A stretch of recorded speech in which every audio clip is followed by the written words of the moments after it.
Bonjour, je m'appelle Alicia Bélanger, je suis en secondaire 3 au régulier et mon sujet du jour, c'est la Grèce antique.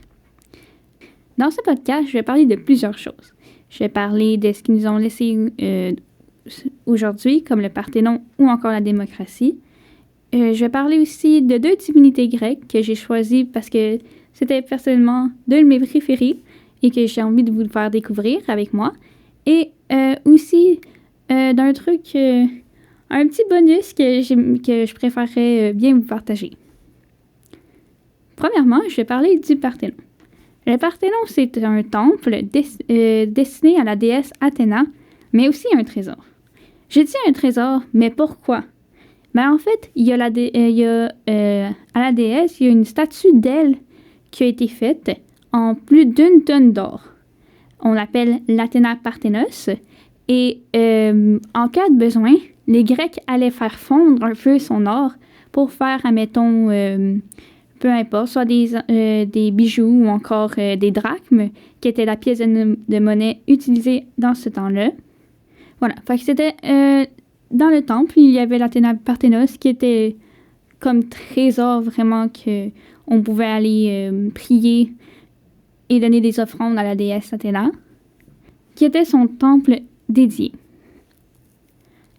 Athéna, mais c'est qui?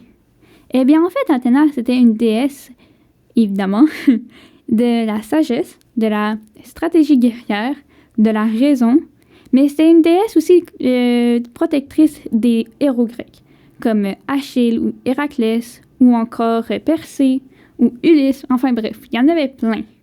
Mais c'était elle qui allait les aider dans les contes et qu'elle allait les guider.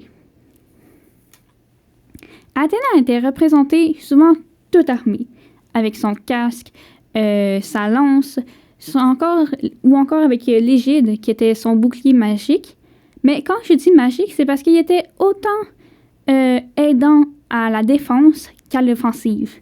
Fait qu'elle pouvait aller les défendre, mais aussi attaquer les autres au cas de besoin. Et souvent, elle était représentée avec un hibou, perché sur son épaule, ou encore son signe, c'était vraiment un hibou.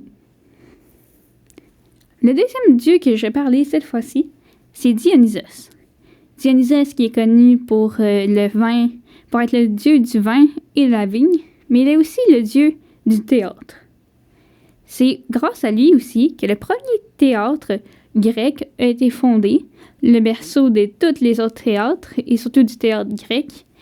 C'est en honneur de Dionysos que les Dionysies, les fêtes du vin et de la fertilité, ont été créées.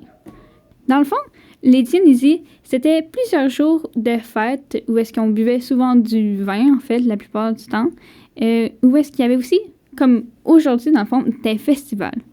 Donc, un peu comme de nos jours dans le festival de musique ou de danse encore à Montréal, où est-ce qu'on se rassemble, qu'on passe du bon temps ensemble et tout, en buvant souvent de la bière. Dans ce temps-là, c'était la même chose, sauf qu'avec du vin, où est-ce qu'il y avait souvent des pièces de théâtre. De plus, c'est grâce à ça que le premier théâtre, dont son nom, le théâtre Dionysos, a été inventé.